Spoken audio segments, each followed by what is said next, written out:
भगवान शिव ने कहा क्या चाहते हो? उनको जीमने से रोक दो प्रभु, कुछ बचा ही नहीं है, आप देखेंगे। शंकर जी ने एक दुर्बा उठाकर दे दी कि गणेश जी को दे देना कि ना ये दांत खरोच ले।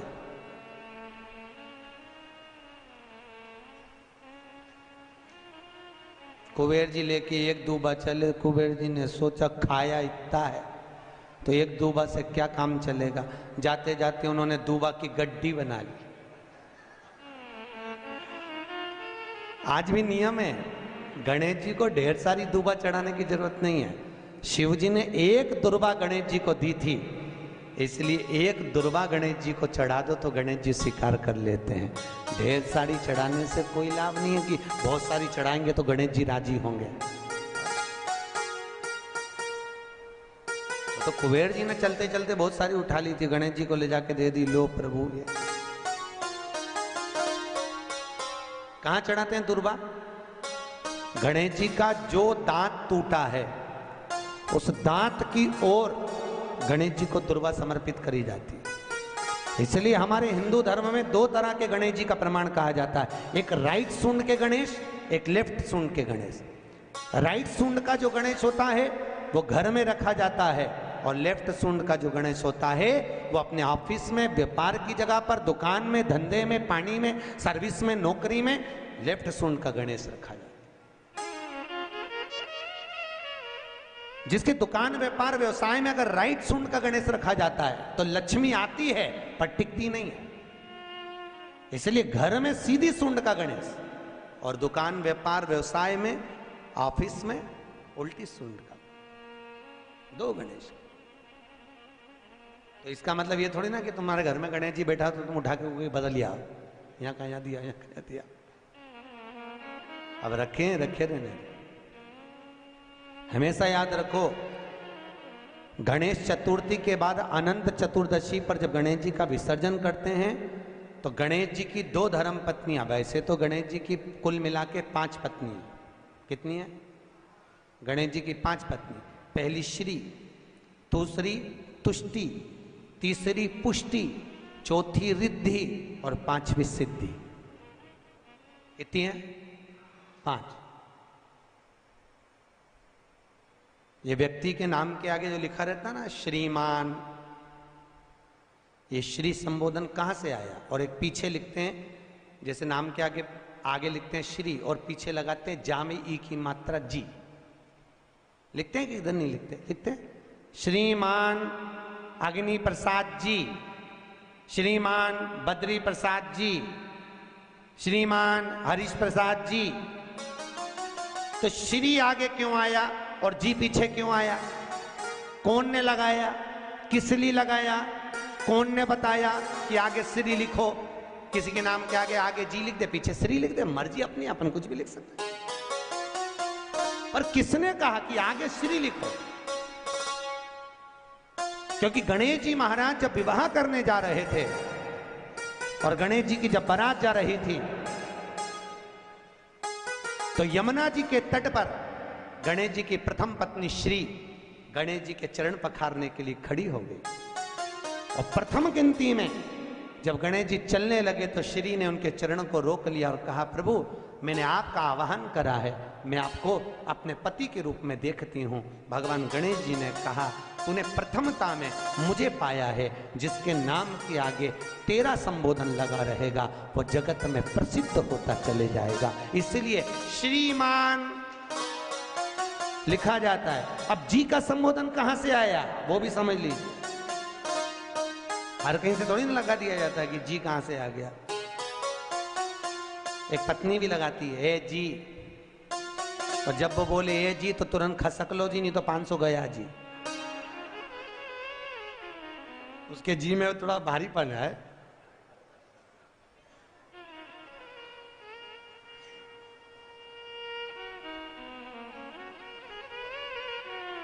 तैतीस करोड़ देवी देवता में सबसे सुंदर जोड़ी थी शंकर और पार्वती की। सही है कि गलत है? कभी नहीं झगड़ते थे। इसलिए पृथ्वी पर ना तो लक्ष्मी जी के व्रत हैं, ना ब्रह्माणी के व्रत हैं, ना इंद्राणी के व्रत है। अगर पूरी पृथ्वी पर सबसे ज्यादा व्रत किसके हैं? माता पार्वती। तीज का व्रत किसका? पार्वती का। चतुर्थी का व्रत किसका? पार्वती का। चौथ का व्रत किसका? पार्वती का। छठ का व्रत किसका? पार्वती का। जितने व्रत है सब माता पार्वती। लक्ष्मी जी का कोई व्रत है क्या? अरे बोलो तो। ये आप लोग वो वैभव लक्ष्मी का व्रत करते हो, ये पुराना व्रत नहीं है, ये तो अभी अभी लोगों ने चालू कर दिया। ये लक्ष्मी, यहाँ कई लोग अमावस्या के दिन, दिवाली के दिन व्रत रख लेते हैं, हमारे शास्त्रों में उसका भी प्रमाण नहीं है। वो तो तुम लक्ष्मी के चक्कर में रख लेते कि दिन भर भूखी रहूंगी तो लक्ष्मी जल्दी आ जाएगी।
मुझे बहुत प्रसन्नता हुई थी जब गुलबर्गा में माहेश्वरी समाज की यहाँ पर अध्यक्ष बैठी है, माहेश्वरी महिला मंडल की, तो आज से 12 एक साल पहले कथा करी थी शिव महापुराण की, माहेश्वरी महिला मंडल ने करवाई थी। एक बार जोरदार ताली बजाओ पूरी महिला मंडल के लिए। बहुत ऐसे शुभ कार्य हमारे जीवन में, हम जब मृत्यु लोक में अगर जन्म लिए हैं, हमारे जीवन काल में जब हम आए हैं और उस काल में आने के बाद में हम कुछ सत्कर्म की ओर, सत्कर्म की, ये जितने मारवाड़ी हैं, चाहे अग्रवाल हो, चाहे महेश्वरी हो, चाहे ये ओसवाल कहते हैं, दिगंबर कहते हैं, हम वहां से निकले, हम वहां से निकले, इन सब की उत्पत्ति शंकर से, किसी की भी उत्पत्ति बाहर से नहीं, किसी की उत्पत्ति बाहर से, सब शिव के, सब शंकर के, जितने मारवाड़ी, ओसवाल, खंडेलवाल, अग्रवाल, माहेश्वरी, ये जितने जितने जितने जितने हैं सब शिव के दिए हुए। शंकर भगवान की जो 6 लड़कियां हैं, जया, विशहरा, आदिक आदिक आदिक आदिक, इन सब से उत्पत्ति है पूरी खांबों की। कहां डूब? देवराज ब्राह्मण होकर अपने कर्म से वंचित हो गया, और देवराज जब अपने कर्म से वंचित हुआ, एक बार शिव जी के मंदिर में पहुंच गया, शंकर जी के मंदिर में उसको ताप आ गया, बुखार आ गया, कहां जाऊं, बहुत ठंड लग रही थी, शिव मंदिर में छुप गया। कोई ब्राह्मण शिव महापुराण की कथा कर रहा था, और भगवान शंकर की कथा को जब ब्राह्मण कर रहा, कथा को देवराज ने श्रवण कर ली। श्रवण करते ही उसका चित्त भगवान शंकर के शिवलिंग में लीन हुआ। सामने शिवलिंग था, उस शिवलिंग को देखता रहा। शिवलिंग, शिवलिंग जानते हो? अरे बोलो तो, किसका प्रतीक है? शंकर का। लिंगायत संप्रदाय के अंतर्गत, अगर आपके यहां पर लिंगायत संप्रदाय है, तो लिंगायत संप्रदाय के अंतर्गत जितना प्रामाणिकता भगवान शंकर के शिवलिंग की है, लिंगायत संप्रदाय के अंतर्गत माता हो, पुरुष हो, गले में चांदी की कटोरी में भी शंकर का शिवलिंग धारण करती। शंकर का शिवलिंग। लिंगायत संप्रदाय के अंतर्गत अगर घर में बच्चा जन्म लेता है तो मां उस बच्चे को दूध नहीं पिलाती जब तक के लिंगायत संप्रदाय का मंत्र उस जन्म लिए बच्चे के कान में नहीं दे दिया जाता, तब तक उसको मां दूध भी नहीं पिलाती। जो यहां पर लिंगायत संप्रदाय का अगर कोई बैठा होगा तो उसको मालूम होगा। बेटा कोई माताएं बैठी, अरे वाह, जोरदार ताली बजाओ पूरी लिंगायत संप्रदाय के लिए, बहुत बहुत धन्यवाद। शंकर भगवान के शिवलिंग का स्मरण करना, शंकर के शिवलिंग का जलोभाग ग्रहण करना, शंकर भगवान के शिवलिंग को आनंद सुख में अपने गले में धारण करना, ये हृदय से शिव को लगा कर रखना, शंकर को अपना बना। हमारे अग्रवाल जी से हमने पूछा, बोले गुरुजी कल शोभा यात्रा वो ईश्वर मंदिर से निकलेगी। हमने पूछा वही मंदिर क्यों चुना तुमने पूरे गुलबर्गा में से? कहे गुरुजी हम वहाँ पर हर सावन में हर सोमवार को जाते रहते हैं, बाबा भोलेनाथ जी से कुछ जान पहचान ऐसी हो गई, बाबा छोड़ते नहीं हैं और हम छूटना नहीं चाहते, तो जिससे दिल लग जाता है। तो शंकर का शिवलिंग से अग्रवाल जी आपका दिल लग गया, तो वो लिंग तुम्हारा हो गया और तुम उस शिवलिंग के हो गए, शिव तुम्हारा।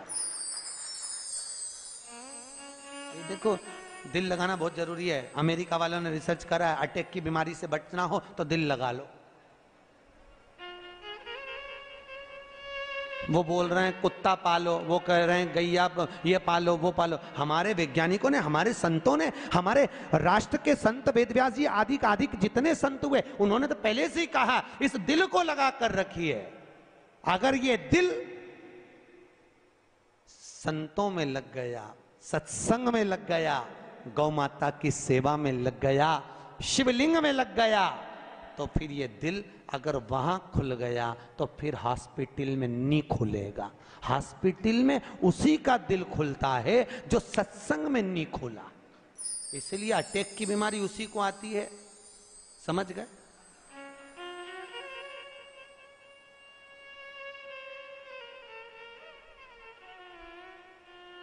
किसी ने कितना सुंदर गाया है, बताओ ना हमें लोगों, हमें दिल की बीमारी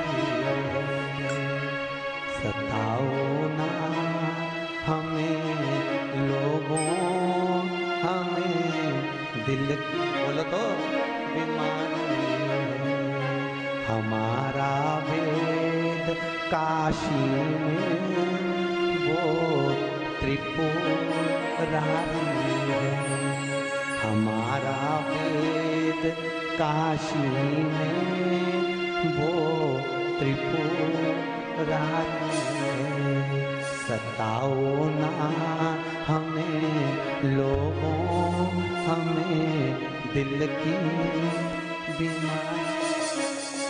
हमारा दिल में एक बीमारी है और जिसके दिल में बीमारी लग गई उसका एक मरीज का एक डॉक्टर, और वो डॉक्टर भी मेरा कैलाशी अविनाशी, मेरा शंकर, मेरा विश्वनाथ है। दुनिया में कोई इलाज नहीं कर सकता जो मेरा शिव कर सकता है। शंकर जो, कौन करेगा?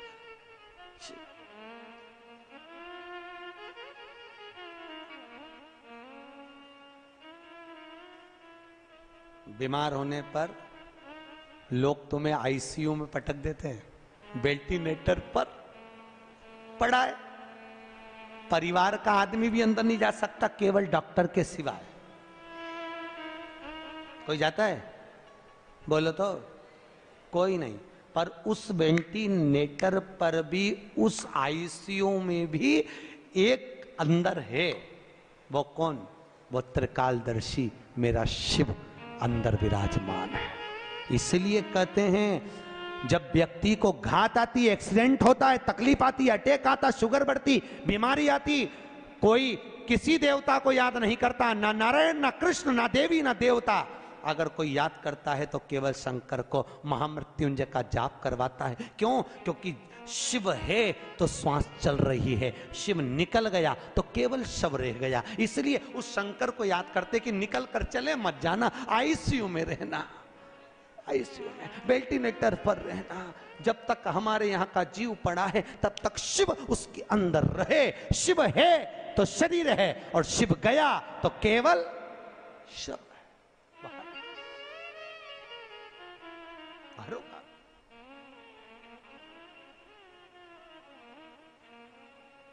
हमारा वेद दुनिया में वो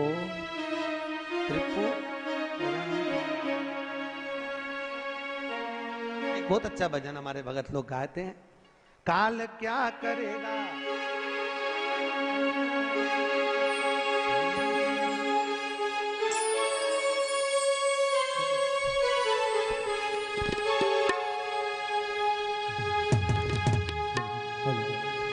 काल क्या करेगा, महाकाल के आगे कर लूंगा दो बात मैं उस काल के आगे।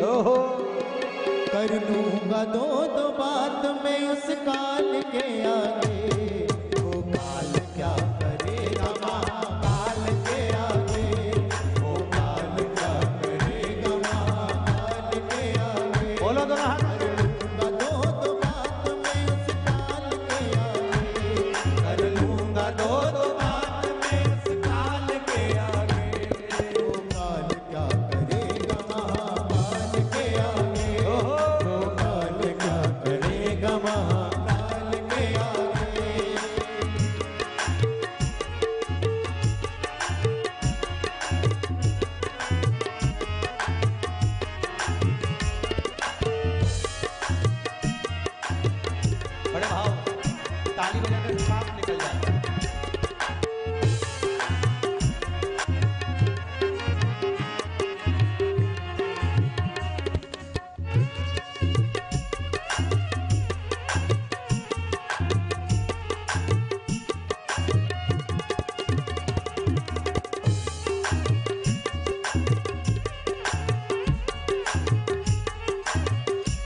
कर लूंगा दो दो हाथ में उस काल के आगे, वो काल क्या करेगा महाकाल के आगे, वो काल क्या करेगा महाकाल के आगे, वो काल क्या करेगा महाकाल के आगे, वो काल क्या करेगा महाकाल के आगे। हर महादेव।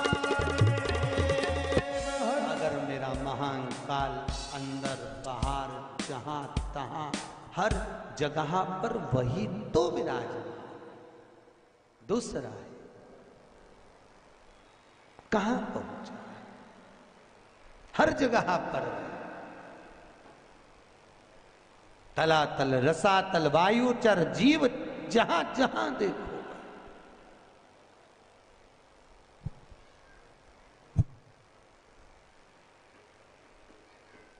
चला रहा है। शिव है तो तुम कथा भी सुन रहे हो। सही है कि गलत है? शिव है और शिव नहीं तो कुछ। जोड़ जोड़ के मर गए यहीं पे छोड़।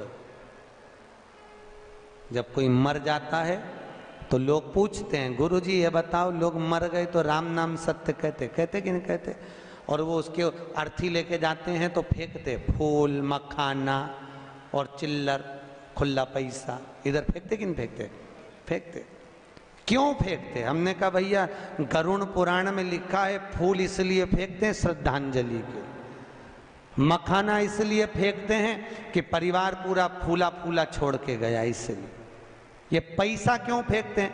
तो हमने कहा गरुड़ पुराण में नहीं लिखा, पर हम तो हमारे मन से कहते हैं कि मरने के वाले की छाती पे पैसा इसलिए फेंकते हैं कि पूरी जिंदगी जोड़ जोड़ के मर गया, अब तेरे बाप में दम हो तो उठा ले, उठा।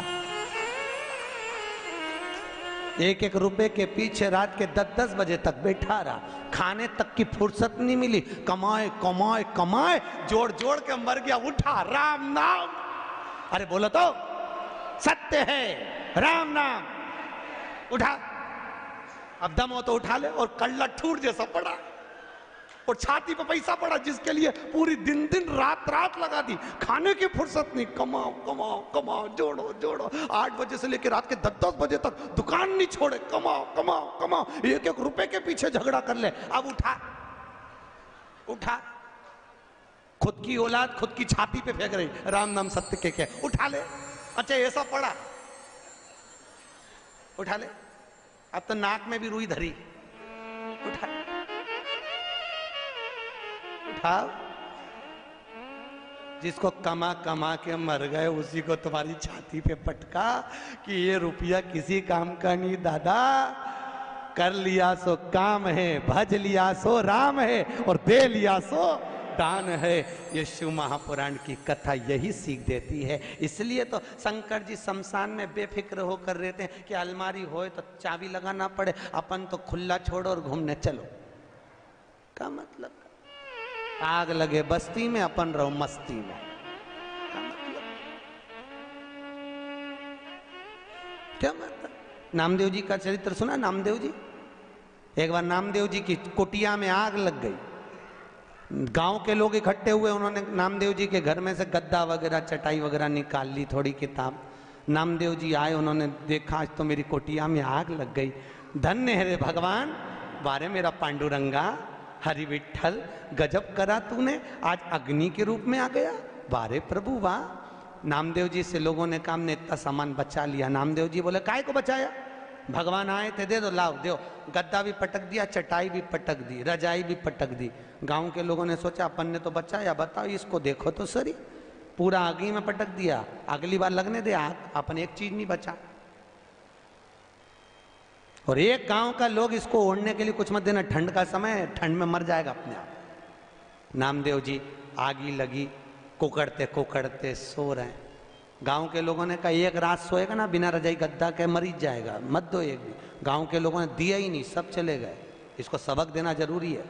नामदेव जी रात को सोए। भगवान ने सोचा अग्नि के रूप में भी मेरा दर्शन करा इस नामदेव ने, मेरा भगत है। ऐसा ठंड में उकड़ उकड़ के मर जाए क्या मतलब। भगवान रात को आके मखमल का गद्दा बिछा के, मखमल की रजाई, सुंदर तकिया, सुंदर झोपड़ा बना के भगवान ने उसको सुलाया। गांव के लोगों ने सोचा चलो चल के देखे जिंदा है कि मर गया। जो जाके देखा वे तो मखमल के गद्दे रजाई में, एक नंबर झोपड़े में सो रिया। नामदेव जी को जगा के गांव के लोगों ने पूछा क्यों इतना जोरदार झोपड़ा किसने बनाया, महल जैसा, कौन आया था, तुम्हारा रिश्तेदार। नामदेव जी बोले हाँ। एक रात में बना गया। हाँ भैया नामदेव, तेरा रिश्तेदार झोपड़ा अच्छा बनाया, ऐसा झोपड़ा हमारा भी बनवा दे। नामदेव ने कहा लगाओ आग। अभी तुम्हारे घर में आग लगाओ, वो बना के जाएगा। प्रैक्टिकल तो करो, करो तो सच। आदमी कितनी मेहनत करा वो नहीं दिखता, परंतु ये महल कैसे बन गया, ये इतना माल कैसे आ गया, ये कैसे हो गया। अरे भाई मेहनत तो लगाओ आग, अपने अपने घर में भी लगाओ। अभी आएगा रात के बनाने, लगाओ तो करना पड़ता है। भजन नहीं करो तो भगवान मिले कहा। शिव करुणा सागर शंकर ने, देवराज भगवान शंकर के शिवलिंग का स्मरण कर कर शिव में समाहित हो गया, प्राण छूट गए, शंकर के धाम गया। महत्व वर्णन करता है कि बिंदुक नाम का ब्राह्मण था जिसकी धर्म पत्नी का नाम था चंचुला देवी। क्या नाम था? चंचुला। एक होती है धर्म पत्नी, एक होती है पत्नी।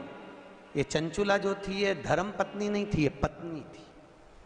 धर्म पत्नी और पत्नी दोनों में जमीन और आसमान का अंतर होता है। धर्म पत्नी पति को धर्म के पथ पर लेकर जाती है, धर्म पत्नी पति को शिव महापुराण तक लेकर जाती है, और पत्नी पति को सिनेमा घर तक लेकर जाती है। अंतर है। पत्नी पति को शॉपिंग मॉल तक लेकर जाती है, पत्नी पति को मायके तक लेकर जाती है, और धर्म पत्नी पति को कहती है चलो सालसर भवन में कथा चल रही है, चलो। रोज प्रतिदिन कहती है। आपसे निवेदन है 7 दिन में 1 दिन धर्म पत्नी का फर्ज अदा करना। और शिव महापुराण की कथा कहती है धर्म पत्नी का फर्ज ये भी है कि पति को धर्म के पथ पर लेकर आए, और अगर पति कथा में नहीं आ रहा हो तो जितनी कथा यहां सुनो उतनी कथा घर जाके सुनाओ। यही बात हमने पूना में मंगलवार पेट में कही थी कि जितनी कथा यहां सुनो घर जाके सुनाओ। एक नई नवेली बहू तीसरे दिन कथा में आके बोली गुरुजी आज मेरा सेठ कथा में आया है। मैंने कहा बहन मिलवाना हो। आखिरी में वो बेलपत्र लेने आया तो हमने पूछा भैया 3 दिन कथा में नहीं आया, आज चौथे दिन कैसे आया? उसने कहा गुरुजी रात को 9 से 12 सुनने से अच्छा है दिन में 2 से 5 सुन लूं। ये पूरी रात बैठ के तुम्हारी कथा सुनाती रहती है। आपसे भी निवेदन है, आप भी प्रतिदिन नियम बना लो, जितनी यहां से सुन के जाओ बस चरण दबा दबा के जी वो सीवर वाला महाराज बोला पूरी कहो। अब इस पूरी 4-5 दिन में 7 दिन में 1 दिन धर्म पत्नी का फर्ज अदा करिए, धर्म पत्नी का फर्ज। और वो धर्म पत्नी का फर्ज है पति को। देखो इनके नाम के आगे कहीं नहीं लिखा वेद व्यास जी ने। कोई महाराज यहां पर आके बोला कभी कथा में कि धर्म पति? नहीं बोला कहीं का, नहीं, क्योंकि संतों को मालूम था, वेद व्यास जी को मालूम था घर परिवार चलाना है तो झूठ बोलना पड़ेगा, कपट करना पड़ेगा, बेईमानी करना पड़ेगा, प्रपंच करना पड़ेगा, तब जाकर ये घर चला पाएगा। इसलिए पुरुषों के नाम के आगे धर्मपति नहीं लिखा, पर तुम्हारे नाम के आगे धर्म पत्नी इसलिए लिखा कि ये कैसी भी कमाई करके लाएगा, चाहे झूठ बोल के लाए, बेईमानी करके लाए, प्रपंच कर लाए, पर लाकर किसको देगा? अरे बोलो तो धर्म पत्नी को। और तुम्हें लाकर देगा तो तुम धर्म के पथ पर चलना, उसकी कमाई में से थोड़ा सा निकालना, तो धर्म में सत्कर्म में शिव महापुराण में लगाना, तो पति को भी वैकुंठ ले जाना और खुद भी चली जाना। पर माताओं ने उसकी कमाई में से निकाला तो सही, पर शिव पुराण में लगाने की जगह डेंटिंग पेंटिंग में लगाया ही। अब पुराण में तो कम लगा, अब पुराण में लगा सकते, धर्म में लगाई, सत्कर्म में लगाइए, भजन में लगाइए। नाम तुम्हारा क्या है बोलो तो? धर्म पत्नी। एक आध बार पूछा करो अपने पति से, दिन भर कमाते रहते हो, 5 मिनट की फुर्सत नहीं भगवान का नाम लेने की। कथा हो रही है बैसाख के महीने में, ना जाने कब मिलेगी, सालासर भवन में हो रही है, चलो बैठकर मेरे साथ कथा सुनो, चलो चलिए। मेरे को वो चेन्नई के महेश्वरी धर्मशाला में, महेश्वरी भवन में कथा थी, तो ताराचंद जी मोहता और जीवन जी राठी दोनों बोले, गुरुजी इस शिव महापुराण के जो जजमान बने ना, इनकी पत्नी बड़ी विचित्र है। क्या नाम था उनका? डागा परिवार, डागा जी। सेलम में उनकी स्टील की 4 फैक्ट्रियां हैं, बर्तन की स्टील की। तो जीवन जी मोहता जी बोले, ताराचंद जी मोहता बोले कि गुरुजी इनकी ये जजमान जो बने बड़े विचित्र बने, क्या हुआ? हमने पूछा। जीवन जी राठी बोले, कहने लगे गुरुजी जजमान पद लेने को तैयार नहीं थे, क्योंकि घर में कोई करने वाला नहीं, बैठने वाला नहीं, कथा में कौन बैठे? तो पत्नी ने पति से कहा, स्वामी समाज के लोग कथा करा रहे हैं, शिव महापुराण की कथा है, उसके यजमान पद लेना। भागवत के यजमान बनना सरल है, पर शिव महापुराण के यजमान बनना कठिन है। हम इसलिए अग्रवाल जी को बार बार धन्यवाद देते हैं। तो जीवन जी बोले, गुरुजी हमने इनसे कहा, इन्होंने अपने पति से कहा, पति ने मना कर दिया, फैक्ट्री से फुर्सत नहीं, समय नहीं। बेटे से कहा तू बैठ जा कथा में जजमान बन के। बेटा बोला पापा मेरे को फुर्सत नहीं, ऑफिस कौन संभालेगा, एक ही लड़का। इतने में पत्नी को गुस्सा आया और पत्नी ने कहा, स्वामी ये बताओ तुम कथा में नहीं बैठ सकते यजमान बन करके, तू बैठ जा, मैं पैसा दे देता हूँ जजमानी का, जितना भी लगे तू बैठ। पत्नी कहने लगी मैं तुम्हारे बिना नहीं बैठूंगी, पर ये बताओ स्वामी, वो डागा जी की पत्नी कहती है मुझे ये बताओ कि मैं अगर मर जाऊंगी तो तुम ऑफिस में से कितने दिन छुट्टी रखोगे, वो बताओ। पति कहने लगा फालतू की बात करती है तू, क्यों ऐसी बात कर रही है? नहीं मुझे बताओ कि मैं मर जाऊंगी तो छुट्टी कितने दिन की रखोगे। कभी आप लोग चेन्नई जाएं तो जीवन जी वहां पर, जीवन जी राठी वहां के अध्यक्ष हैं, आप उनसे पूछना, चेन्नई महेश्वर से, आप बताओ कितने दिन छुट्टी रखोगे। डागा जी ने कहा फालतू की बात मत कर, क्या चाहती है वो बोल, कि बस मैं मरूं तब तुम ऑफिस की छुट्टी मत करना, पर 7 दिन शिव महापुराण के जजमान यही समझकर बैठ जाओ कि मैं मर गई हूं, चलो मेरे साथ बैठो, कम से कम धर्म में तो मैं तुमको। और वो डागा जी ने एक बार शिव महापुराण के यजमान बने और महेश्वरी भवन में 5 साल लगातार शिव महापुराण की कथा करवाई, वही डागा जी ने जो एक बार यजमान। भैया शिव महापुराण के यजमान बनना बहुत कठिन है, बहुत कठिन।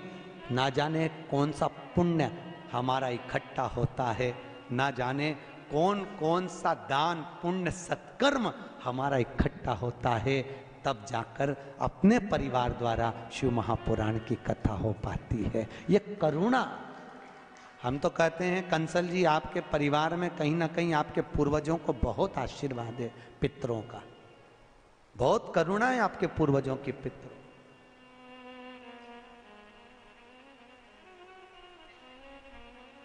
और कथा भी लेने आए तो हमारे वो नीरज भैया सीधे उज्जैन पहुंच गए, महाकाल की नगरी में। हमारी शिवपुराण चल रही थी महेश्वरी महिला मंडल की, सीधे वहां भाभी जी और दोनों नीरज भैया दोनों आ गए, और उनके साथ में उनकी एक बुआ जी भी थी, वो भी साथ में। कहे गुरु जी कथा लेना है, हमने कहा कहाँ लेना है? कहे गुलबर्गा। कौन सी कथा लेना है? कहे शिव महापुराण। हमने पूछा ये बताओ शिव पुराण का मन में किसकी आया, पहले ये बताओ। तो क्या हमारे पापा के मन में बहुत है शिव महापुराण। हमने कहा समझ गए, हमने कहा ये शंकर के शिवलिंग से चिपक गए और ये फेविकॉल का मजबूत जोड़ है। एक बार जो लग गया शिव से फिर वो छूटता नहीं, जो लग गया शंकर छोड़ता नहीं। और हम तो आपसे भी कर रहे हैं, मौका मिले शंकर की कथा को श्रवण करने का, बाबा महेश की कथा को श्रवण करने का, भगवान शिव की शिव महापुराण श्रवण करने का, एक क्षण की देरी ना करें, सुनो, क्षण भर सुनो, आधी में पुनि भले थोड़ा सा। बिंदु की धर्मपत्नी चंचुला देवी धर्म से दूर थी, सत्कर्म से दूर थी, भगवान की कथा से दूर थी। बिंदु को जो कमा कर लाता वो चंचुला देवी को देता, पर चंचुला का चित्त नहीं लगता।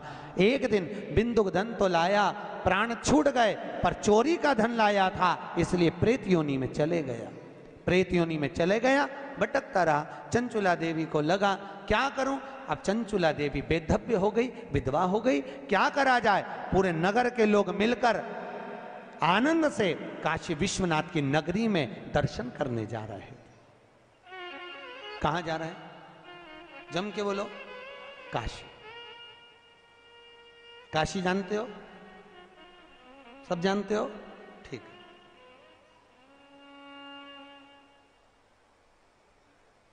किसने करी थी काशी विश्वनाथ की स्थापना? शिव महापुराण कहती है दुनिया के लोगों को शनि लगता है, शनि को शंकर लग गया था। शनि को कौन लगा था? शंकर। जब शनि महाराज ने अपनी माता को चरण का प्रहार करा और माता ने श्राप दे दिया, शनि जा तो तेरे पांव से अपंग होगा। शनि की आंख में आंसू भर गए। देवर्षि नारद से पूछा मैं कहां जाऊं? देवर्षि नारद ने कहा अगर तुम अपने अपंग पांव को भी ठीक करना चाहते हो तो एक है जो तुमको अपंग पांव से भी ठीक कर सकता है। कौन? तो के वो शंकर। जाओ गंगा के तट पर जाकर शंकर के शिवलिंग की स्थापना कर कर उसकी आराधना करो। और शनि महाराज ने जाकर गंगा के तट पर काशी में भगवान शंकर का शिवलिंग बनाकर उसकी आराधना करी। और जब आराधना करी तो शिव जी ने प्रकट होकर शनि महाराज के चरण को ठीक करा, तो चरण से शनि ने चलना प्रारंभ करा। आज भी नियम है, जिसको ढैया लगा हो, 7.5 लगा हो, जिसको ढैया 7.5 आदिक शनि परेशान कर रहा हो, एक काजल की डिब्बी ले लो, 21 बार उतारो। जहां जंगल में, वन में, किसी बगीचे में कोई नहीं हो, किसी भी पेड़ के नीचे इतना खड्डा करके काजल की डिब्बी को काशी विश्वनाथ का नाम लेकर दबा दो और मिट्टी डाल दो। जिंदगी में कभी शनि परेशान नहीं कर सकता, कभी भी, पूरे जीवन में कभी शनि परेशान नहीं किया। इसलिए कहते हैं दुनिया को शनि लगे और शनि को शंकर लगे। शनि को सारे नगर के लोग काशी चले। काशी जानते हो ना, अभिमुक्त नगरी काशी, मोक्ष नगरी काशी। माता पार्वती जी ने शिव जी से केवल 2 वर मांगे थे, केवल 2 वर माता पार्वती ने मांगे शंकर भगवान से। पहला वर माता पार्वती ने शिव जी से मांगा था, भोलेनाथ वर दीजिए कि जिस पति पत्नी में आपस में झगड़ा हो उसमें प्रेम बढ़े। भगवान शिव ने कहा तथास्तु। आज भी नियम है, पति और पत्नी अगर आपस में झगड़ा करते हैं तो उनमें प्रेम बढ़ता है। तुम देखना, अच्छा प्रैक्टिकल करके देखना। पति झगड़ा करके चले जाए ऑफिस, दुकान, तो वहां से आते से ही पूछेगा क्यों रे तेरी मम्मी कहाँ है? तुरंत पूछे। इतना झगड़ा करके गया है तो पूछे ही मत कि पत्नी कहाँ है, पर आते से ही पूछेगा कहाँ है। और माता पार्वती ने दूसरा वर मांगा, भोलेनाथ जी वर दीजिए कि काशी में जो मरेगा उसको गुरु मंत्र आपको देना पड़ेगा। शंकर भगवान ने कहा पार्वती कैसी मूर्खों की तरह बात करती है, काशी में मरने वाले को गुरु मंत्र मैं दूं, ये कैसे हो सकता? कैसे होगा? ये हो नहीं सकता, ये कभी नहीं होगा। पार्वती जी बोली, जिद पे अड़ गई माता पार्वती ने, भोजन करना बंद कर दिया, पानी पीना बंद कर दिया, कुछ ग्रहण ही नहीं करती माता पार्वती। शिव जी को लगा कि ये प्राणों को त्याग देगी। शंकर भगवान ने कहा, पार्वती मैं तुझे वर देता हूं कि काशी में मरने वाले को गुरु मंत्र मैं दूंगा। पार्वती ने कहा, मुझे कैसे मालूम पड़ेगा कि आपने गुरु मंत्र दिया, तो तू बता क्या करना है। पार्वती जी ने कहा, प्रभु आपसे वर मांगती हूं कि काशी में मरने वाले के सीधे कान में आप गुरु मंत्र देना और कान को मोड़ देना, तो मैं समझ जाऊंगी कि काशी में मरने वाले को आपने गुरु मंत्र दे दिया। शंकर जी ने कहा, तथास्तु। तो आज भी प्रमाण है, काशी में मरने वाले का सीधा कान अपने आप टेढ़ा हो जाता है। आज भी प्रमाण, जिसके काशी में प्राण छूटते हैं उसका सीधा कान अपने आप टेढ़ा हो जाता है, अपने आप। पहले हमको भी विश्वास नहीं हुआ था कि शिव पुराण में ऐसा लिखा है, ऐसा होता है क्या। जब हम काशी में महेश्वरी भवन में कथा करने के लिए गए तो सब पूरी मंडली को लेकर हमने कहा, चलो आज शिव महापुराण में लिखा है कि काशी में मरने वाले का सीधा कान टेढ़ा हो जाता है, चल कर देखें। पहुंचे मणिकर्णिका के घाट पर। भारत की भूमि के सबसे ज्यादा मुर्दे वहीं जलते हैं। अपने यहाँ गाड़ी ओवरटेक करती है, वहां मुर्दे ओवरटेक करते हैं, लोग मुर्दा लेके भागते हैं। मणिकर्णिका का घाट, लाइन लगी मुर्दों की, परिवार के लोग बैठे। हमने एक मुर्दे वाले से पूछा, भैया हमको इनका मुंह देखना है। कि देख लो। हमने कपड़ा हटा के देखा मुंह, तो उसका तो कान सीधा था। हमने कहा, बताओ पोथी में तो लिखा है कि काशी में मरने वाले का सीधा कान टेढ़ा हो जाए, यहाँ तो सीधा है। और आगे गए, हमने कहा हो सकता है कुछ गड़बड़ हो। आगे गए तो उसका भी कान सीधा, और आगे गए उसका कान टेढ़ा, फिर आगे गए तो उसका सीधा, फिर आगे वाले का फिर कान टेढ़ा। हम तो चक्कर में पड़ गए, किसी का सीधा किसी का टेढ़ा। हमने पूछा, भैया ये मुर्दा कहाँ का है? तो क्या यहाँ से 40 किलोमीटर दूर का। और जिसका कान टेढ़ा था उसका पूछा, ये मुर्दा कहाँ का है? तो के काशी की वो कॉलोनी का। समझ में आ गया कि काशी में मरने वाले का सीधा कान टेढ़ा हो जाता है, दूर मरने वाले का। ऐसा कोई है? 33 करोड़ देवी देवता में कोई देवता ऐसा नहीं कि मनुष्य के कान में आकर गुरु मंत्र दे दे, पर एक है मेरा काशी विश्वनाथ, जो कि गुरु मंत्र भी प्रदान कर देता है। गुरु मंत्र।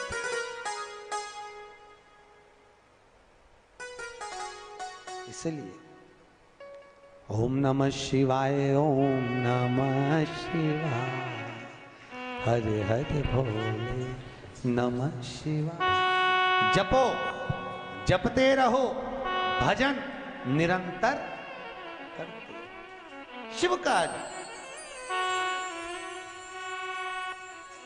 शिव का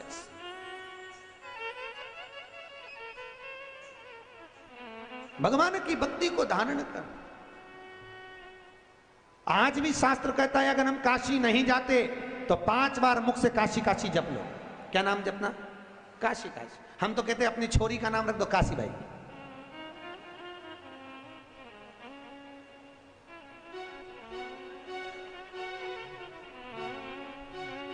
काहे तो गलत काहे का नाम दर्द काशी।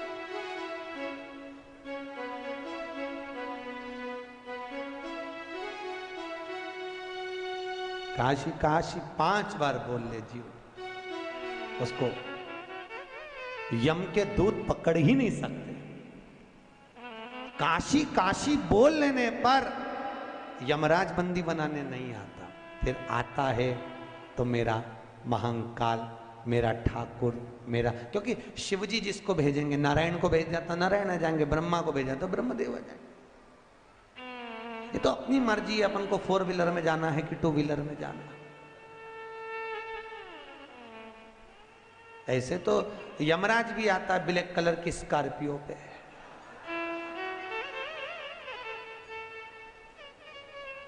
और ऐसे तो भगवान भी आते हैं 2 व्हीलर पर, गरुण पर। आते कि नहीं आते? अब मन अपना, अच्छा ईमानदारी से बोलो तो 4 व्हीलर में बैठने में मजा आता है कि 2 व्हीलर पे? सत्य बोलना है। टू व्हीलर पे। क्यों? फोर व्हीलर में पति इधर पत्नी इधर, टू व्हीलर पे टू व्हीलर। इसलिए भगवान से कहते रहा करो, भगवान कृपा करना, हमारे लिए फोर व्हीलर मत भेजना, हमारे लिए तो हमारा ठाकुर, हमारा काशी विश्वनाथ नारायण को भेजे।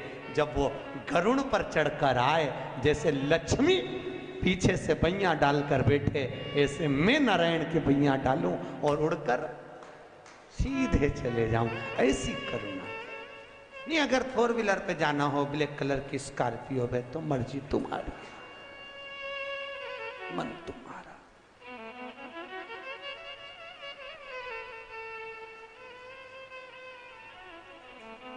इसीलिए हमारे भगत कहते हैं कि तू ही आना रे गोपाल, मन्ने लेने तू ही आना। अरे तू ही आना रे गोपाल, मन्ने लेने तू ही आना। ओ मन्ने तू ही आना, के मन्ने लेने तू ही आना, मन्ने लेने तू ही आना, ओ मन्ने लेने तू ही आना। अरे तू ही आना रे गोपाल, मन्ने लेने तू ही आना। तू ही आना रे गोपाल, मन्ने लेने तू ही आना। दोनों हाथों से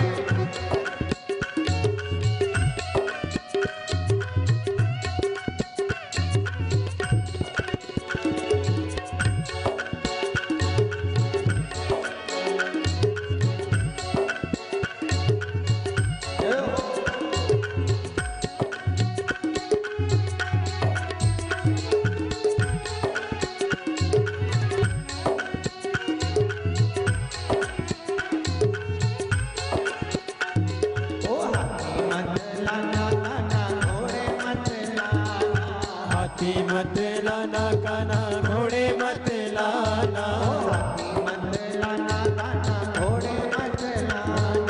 हाथी मत लाना काना, घोड़े मत लाना।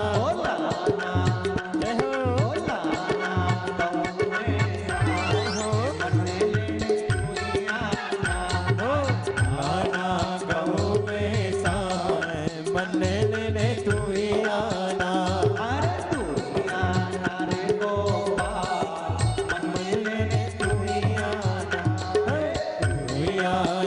गोपाल, मन्ने लेने तू ही आना।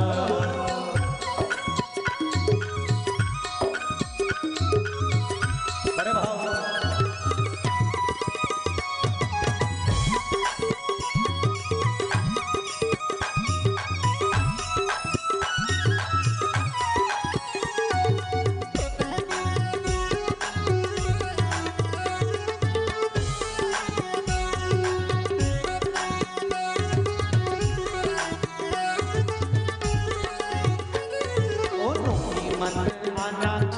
दसवीं मत आना, नौवीं मत आना काना, दसवीं मत आना। मत आना काना, दसवीं मत आना। नौवीं मत आना काना, दसवीं मत आना।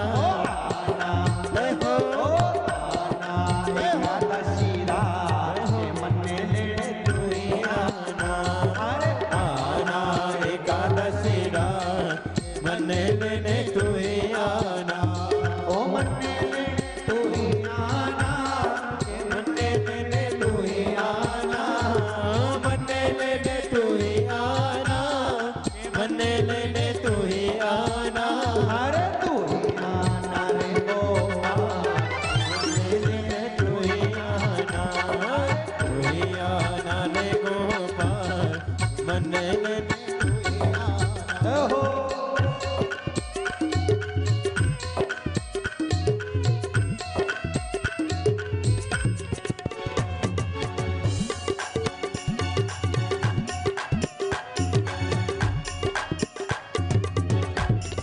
बड़े भाव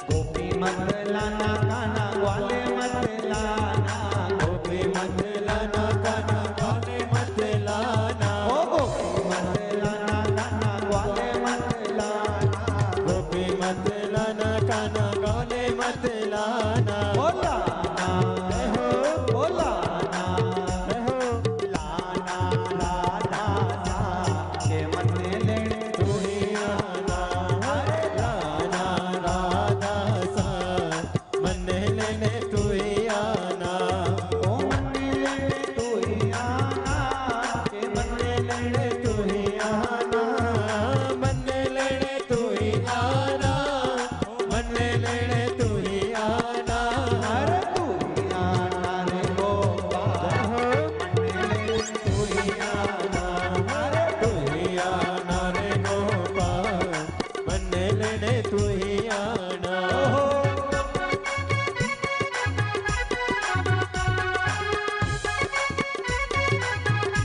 बड़े भाव से दोनों हो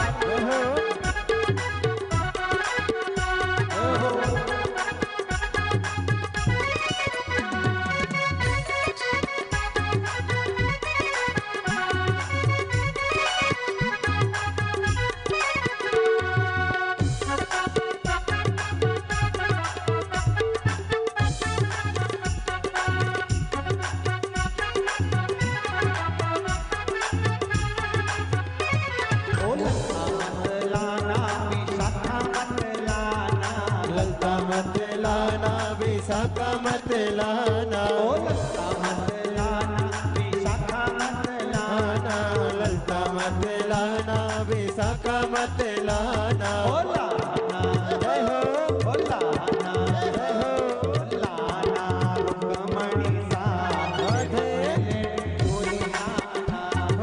लाना रुक्मणी साथ मन लेने तू ही आना, मन लेने तू ही आना, मन लेने तू ही आना, मन लेने तू ही आना, मन लेने तू ही आना, अरे तू ही आना रे गोपाल मन लेने तू ही आना तू ही आना रे गोपाल, मन लेने तू ही आना, अरे तू ही आना रे गोपाल मन लेने तू ही आना तू ही आना रे गोपाल, मन लेने तू ही आना, मन लेने तू ही आना, मन लेने तू ही आना, महादेव है भगवान काशी विश्वनाथ शिव शंकर ओ घड़ी दानी दयालु दाता करुणा सागर ने करुणा करी। चंचुला देवी आज काशी जा रही है पूरे नगर के साथ, और माता चंचुला देवी ने आज काशी में पहुंचकर किसी ब्राह्मण के मुख से गंगा जी के तट पर शिव महापुराण की कथा को श्रवण किया, और शिव कथा ऐसी सुनी माता चंचुला देवी ने कि शिव के धाम में माता पार्वती जी की सखी बन गई। रिटर्न पार्वती की सखी, और माता पार्वती जी की जब सखी बन गई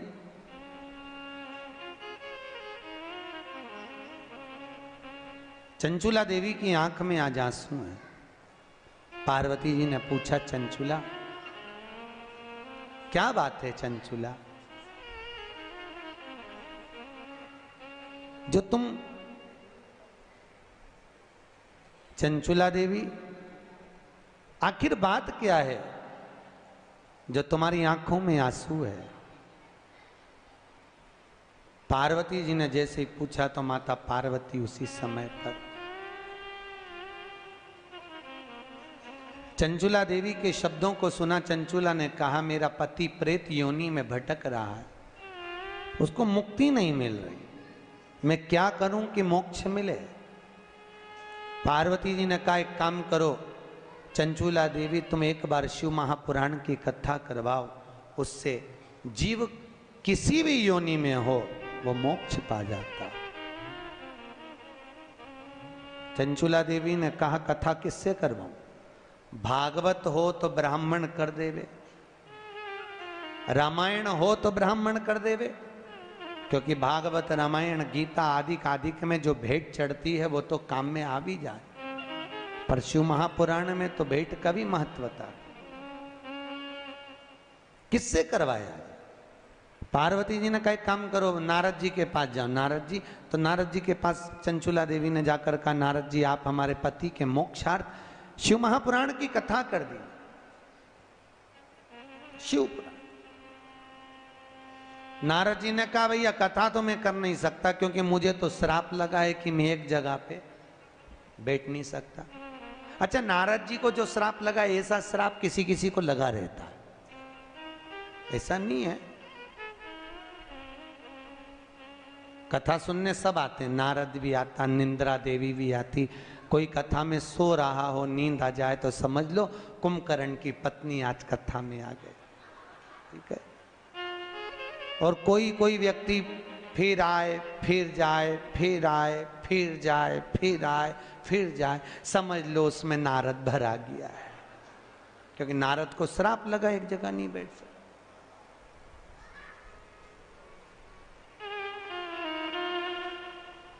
अब नारद जी बोले कथा में नहीं कह सकता, मेरे को श्राप है, मैं एक जगह पर नहीं बैठ सकता, तो फिर कथा कौन कहेगा? नारद जी ने बोला मेरा जो मित्र है तुमरूका, क्या नाम है? तुमरूका, वो कहेगा। तुमरूका जी को देखा है?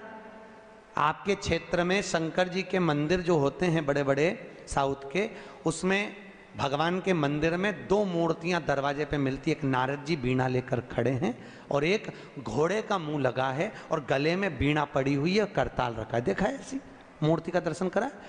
तो जो